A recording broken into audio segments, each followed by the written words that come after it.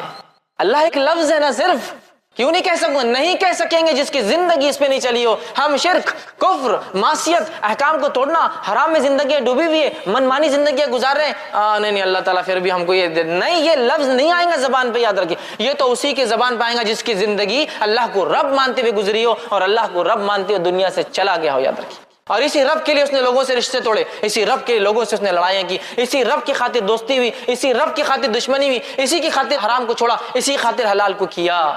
اس نے کہا تھا رشتہ داریاں نبھاؤ تو میں نے کر لیا تھا، سب کچھ اللہ کے لیے ہو، وہ کہہ سکیں گے میرا رب اللہ ہے۔ دوسرا، میرا نبی کون ہے؟ محمد صلی اللہ علیہ وسلم، کتنا آسان ہے، لیکن یہ وہی کہہ سکیں گا جس کی زندگی نبی اکرم صلی اللہ علیہ وسلم کی اتباع میں گزری ہو۔ من مانے ڈھنگ سے زندگی گزارنے والوں کو یہ جواب نہیں ملے گا، اس کا یاد رکھیے۔